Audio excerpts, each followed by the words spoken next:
Have you ever felt like you're the designated fixer for everyone in your life? You know, the one person everyone calls when things go wrong? Well, we're going to talk about a powerful and honestly often hidden belief that drives so many of us right into the ground with exhaustion. It's called the Superman complex, and you might just find it hits a little closer to home than you think. Just let that one sit for a second. If I stop being useful, no one will love me. This single kind of haunting thought is really the emotional engine behind this whole pattern. It's that quiet fear in the back of your mind that your value isn't tied to who you are, but to what you can do for other people. So, what is the Superman complex officially? Well, it's this psychological pattern where you feel a compulsive need to fix everything and rescue everyone. And the key words there are compulsive and at the expense of your own well-being.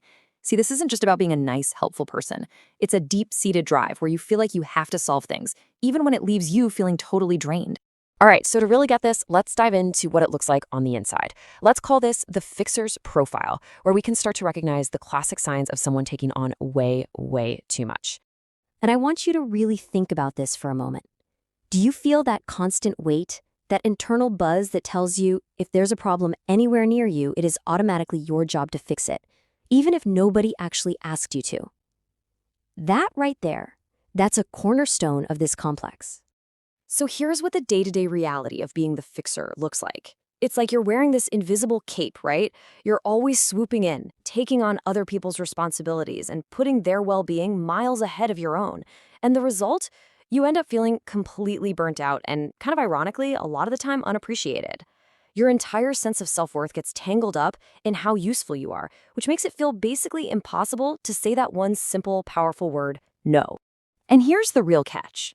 All this rescuing, all this fixing, it's not free. It comes at a huge personal cost. It's a tax on your mental, your emotional, even your physical health. You're constantly pouring from your own cup for others, but you almost never take the time to refill it. Okay, so we can see the symptoms, the burnout, the resentment, that inability to say no, but where in the world does a pattern this strong even come from? It doesn't just pop up out of thin air. To really understand it, we've got to go back and uncover its origin story. And that story almost always starts in childhood. Yep. For most people, the seeds of the Superman complex are planted really early. It begins with the messages we get as kids, the subtle and, let's be honest, the not so subtle ones about what makes us valuable and how we can earn love. So here's how it often takes root. Picture a kid who really only gets praise when they're being helpful, taking care of a younger sibling or solving a problem for a parent. They get rewarded for being the strong one, the one who never asks for help. The lesson they learn is simple, but man, it's powerful. To be loved, I have to be useful and strong.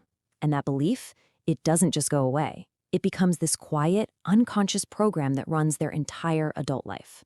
What started as a way to survive becomes their identity.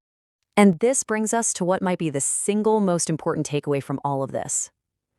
Your worth is not, and it has never been defined by how useful you are to other people. Your value is inherent. It's there just because you are here, not because of what you can fix. Which leads me to this final, really powerful question for you to think about. When you feel that relentless pull to rescue everyone around you, who are you really trying to save? Could it be that the person who needs saving the most is that little kid inside you who was taught they had to earn their worth in the first place? Look, this is deep work, and this is just scratching the surface. If you want to keep exploring the hidden patterns that shape our lives and keep growing, then make sure to subscribe for more.